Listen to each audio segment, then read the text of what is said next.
Salut les gars, c'est Echo31, bienvenue sur ma chaîne. Aujourd'hui, petite présentation de mon Striker AS01 de chez Amoeba, acheté récemment chez Power 6. Je viens de le recevoir, donc j'ai fait un petit upgrade, je l'ai passé en HPA avec un petit kit Minecraft SDIC. Donc tout d'abord, le sniper, je l'ai commandé en Urban Grey, gris urbain. On peut voir qu'il a un chargeur long de 45 billes. Au niveau du pontet, pour le déchargement, on a un petit bouton poussoir au niveau du pontet qui facilite quand on l'a en main. Ça facilite pour enlever désengager le chargeur. Donc j'ai fait un petit camouflage maison avec du tissu en attendant que les boutiques d'airsoft rouvrent. Parce qu'avec le confinement c'est un peu compliqué. Dessus j'ai installé une lunette Swiss Arm 4x32. Donc largement suffisant pour notre pratique d'airsoft. Pas besoin d'un gros zoom. Au niveau de l'interne, du coup, le kit Minecraft, donc pour AS01, il est composé du piston. Donc au niveau du piston, donc on a une aiguille et le piston. Donc ce kit vaut à peu près 150 € sur le site Power 6 toujours. On peut voir qu'il se monte facilement. Avant ici on avait un indicateur de chargement. On l'enlève, on le détache et à la place on fait passer le câble avec qui rejoint l'aiguille. On fait passer le câble qui rejoint l'aiguille pour éjecter l'air dans le piston. Et moi j'ai fait passer mon câble à l'intérieur de la crosse.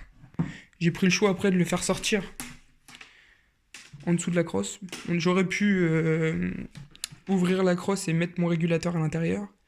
Mais je voulais pas m'embêter à trouver un bouchon et à chaque coup dévisser les vis de la crosse pour remettre une cartouche de CO2. Car oui, ce kit Minecraft marche au CO2, mais aussi en bouteille HPA. Donc du coup, 150 € pour le kit. Il faut y ajouter le régulateur Minecraft qui va avec. Donc c'est un câble en 4 mm avec un connectique en 4 mm. Ça c'est la génération 2, deuxième génération. Beaucoup mieux que la première. La première, à ce qui paraît, il y avait pas mal de fuites. Là, je suis pas du tout embêté. Donc elle est composée du raccord ainsi qu'une valve de purge et un manomètre. Donc, comme on peut voir, si le focus il se fait, ça monte jusqu'à 27 bars. Quand on met une sparklet, on est à peu près à 10 bars. On peut aller monter jusqu'à 10 bars, mais 450 fps, c'est à peu près au point noir, donc à peu près 5 bars. Un peu plus de 5 bars et on est à 450 fps. À la réglementation, limite de la réglementation française. Qu'est-ce que je peux vous dire d'autre? Donc de base, le problème du striker, c'est, vu la longueur de son canon et de la course de son piston, qui est très courte, on avait des problèmes d'air. À l'heure d'aujourd'hui, grâce au kit Minecraft, tout est résolu. La course est encore plus courte. Je vais vous montrer.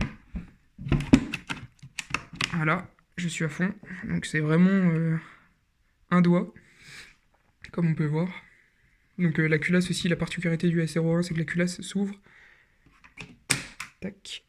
Donc une course très courte, pas de ressort, donc beaucoup moins de force à mettre, et beaucoup moins de résistance.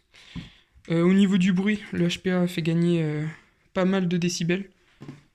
S'il est vraiment discret, j'ai pas encore mis de silencieux, parce que oui, il y a un pas de vis en 23 mm pour acheter leur silencieux striker vide à 25 €, mais on peut aussi mettre un adaptateur pour rendre le 23 mm en 14 mm négatif ou positif, que je ferai par la suite.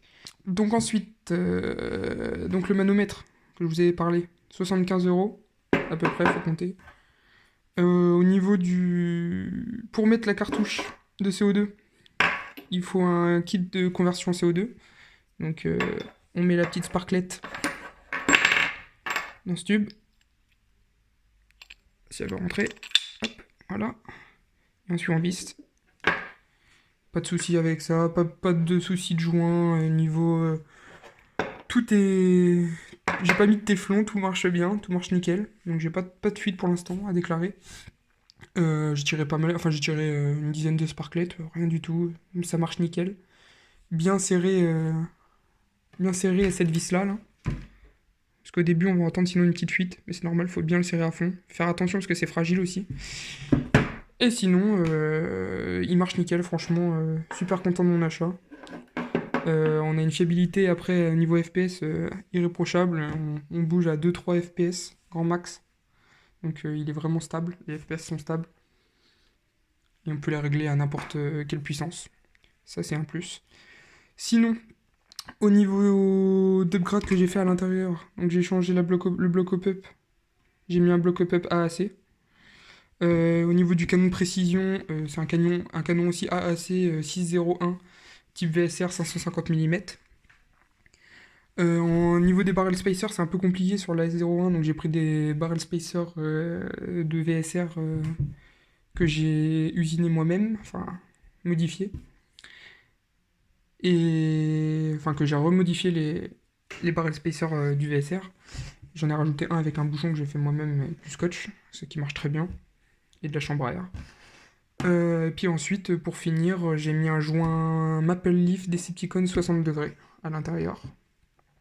Avec cette config-là, j'ai un petit jardin, parce qu'avec le confinement, je peux pas sortir en forêt, mais mon jardin, qui mesure à peu près 50 mètres linéaires en longueur, je mets une cible au bout, je touche à chaque coup, très précis. Je vais essayer de vous faire des tests pour vous montrer. Sinon, je vous ferai un petit gameplay lors de ma prochaine partie. Et j'ai un terrain de foot derrière chez moi et j'arrive à toucher un objet à 70 mètres facile aussi. Je pense que je peux aller jusqu'à 80 mètres à voir. Après avec un télémètre.